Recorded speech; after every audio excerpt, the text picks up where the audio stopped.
Welcome to a detailed breakdown of state executive power. Today, we explore the constitutional design, political evolution, and key figures who built the office of Rajasthan's Chief Minister. At the state level, India adopts a parliamentary system where power is divided into two distinct roles. On one side stands the governor, the constitutional and ceremonial head of state under Articles 153 and 154. Appointed by the President, the governor is the official authority in whose name all executive actions are taken. But on the right stands the real executive, the Chief Minister. Appointed under Article 164(1), the Chief Minister derives strength from commanding a majority in the Legislative Assembly, driving the actual machinery of state governance. The Chief Minister serves as the constitutional anchor of the state cabinet. Let's look at the three legal nodes governing this office. Node 1, Appointment or Tenure. Article 164(1), the CM is appointed by the governor. While tenure is officially, during the pleasure of the governor, in practice, it lasts as long as the CM holds a legislative majority. Node 2, the 6-month rule. Article 164(4), a leader who is not currently an elected member of the assembly can still be appointed CM, provided they win a seat within 6 months. However, individuals convicted of corruption are legally disqualified from holding this office. Node 3, Obligation of Information. Article 167. The Chief Minister acts as the sole vital bridge between the cabinet and the governor, communicating all council decisions and administrative policy matters to the head of state. The Chief Minister operates at the center of a triad of power. With the Council of Ministers, the CM forms the cabinet, allocates portfolios, presides over cabinet meetings, and controls administrative decision-making. With the legislature, the CM advises the governor on summoning sessions, issuing ordinances, approving bills prior to introduction, and recommending assembly dissolution. Within the administration, the CM directly retains critical portfolios, such as general administration and policy reforms, while chairing the State Planning Board and the Chief Minister's Advisory Council. How big can a state cabinet be? To prevent political bloat, the 91st Constitutional Amendment Act of 2003 set strict boundaries.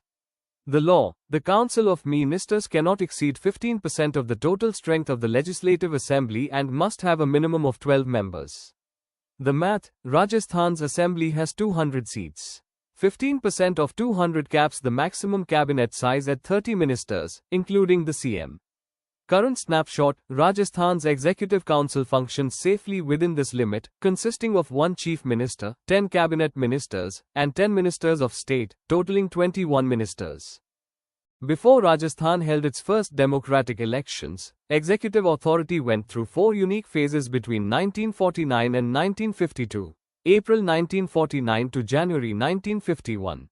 Hiralal Shastri took office as the first nominated Chief Minister, establishing the divisional administrative system in Banasthali Vidyapith. January 1951 to April 1951, a bureaucratic interlude saw C.S. Venkatachari, an ICS officer and author of Witness to the Century, appointed directly by the central government. April 1951 to March 1952. Jai Narayan Vyas took over as nominated CM. In a rare historical twist, he lost his own seat in the state's very first assembly elections while holding the top post.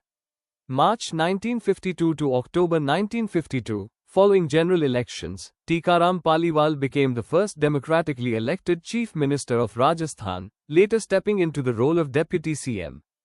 Two legendary figures laid the foundations of modern state policy. Mohanlal Sukhadia, the builder, the longest-serving CM in Rajasthan's history, 17 years across 4 terms.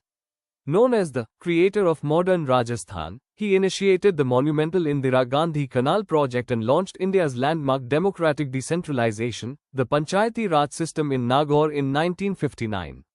Bhairav Singh Shekhawat, the pioneer, a former police officer who became Rajasthan's first non-Congress chief minister, serving 3 terms. He introduced groundbreaking social welfare schemes like Antyodaya and Kaam ke Badle Anaj, before going on to become the Vice President of India. In recent decades, governance turned toward institutional reform and welfare policy. Ashok Gehlot, the reformer, a 3-time chief minister who previously served as a union minister under 3 prime ministers. He spearheaded critical governance legislation, including the Right to Information Act, Right to Hearing, and the Public Service Guarantee Act. Vasundhara Raje, the trailblazer, serving 2 terms as Chief Minister, she broke ground as the first woman to lead Rajasthan, maintaining a record of never losing an MLA election while prioritizing major women empowerment initiatives. Here is a quick look at Rajasthan's governance records. Extremes of time. Mohanlal Sukhadia holds the longest tenure at 17 years. At the opposite end, Hiralal Devpura served the shortest term, just 16 days, and never actually attended the Legislative Assembly as Chief Minister. Demographic firsts. Jagannath Pahadia served as the state's first Dalit CM, enforcing total liquor prohibition, while Barkatullah Khan became the first minority CM, steering the state during the 1971 Indo-Pak War before passing away in office. Dual roles. Haridev Joshi, Mohanlal Sukhadia, Shivcharan Mathur, and Jagannath Pahadia all served as state governors later in their careers. Unique appointments. Both Jay Narayan Vyas and Ashok Gehlot were appointed Chief Minister before holding an elected MLA seat in the State Assembly. Political instability has led to President's rule under Article 356 4 separate times in Rajasthan. 1967, shortest crisis 42 days. Triggered by a post-election hung assembly under Governor Dr. Sampurnanand, temporarily ousting Mohanlal Sukhadia. 1977, the post-emergency central government dismissed the state government under Haridev Joshi. 1980, dismissal of Bhairon Singh Shekhawat's government by the newly elected Congress government at the centre. 1992-93, longest crisis till 1 year. The fallout following the Babri Masjid demolition led to the dismissal of Shekhawat's government under Governor Dr. M. Chenna Reddy. Now let's examine an office that carries political weight, yet legally doesn't exist: the Deputy Chief Minister. The constitutional void, the post of Deputy CM, is entirely absent from the text of the Indian Constitution. It holds no independent constitutional authority or special powers beyond those of a standard cabinet minister. The political utility. Why create it?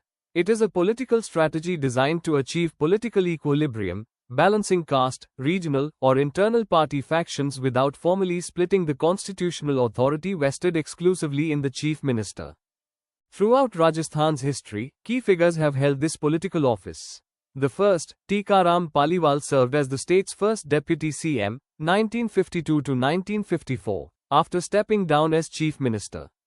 The record holder, Harishankar Bhabda, held the longest tenure, 1993 to 1998, and remains the only Deputy CM to have also served as Speaker of the Legislative Assembly. Gehlot era featured deputies like Banwarilal Barwa, Kamla Beniwal, Rajasthan's first woman Deputy CM, and Sachin Pilot. Current era, following the December 2023 elections under CM Bhajan Lal Sharma, Diya Kumari and Premchand Barwa were appointed to dual Deputy CM posts.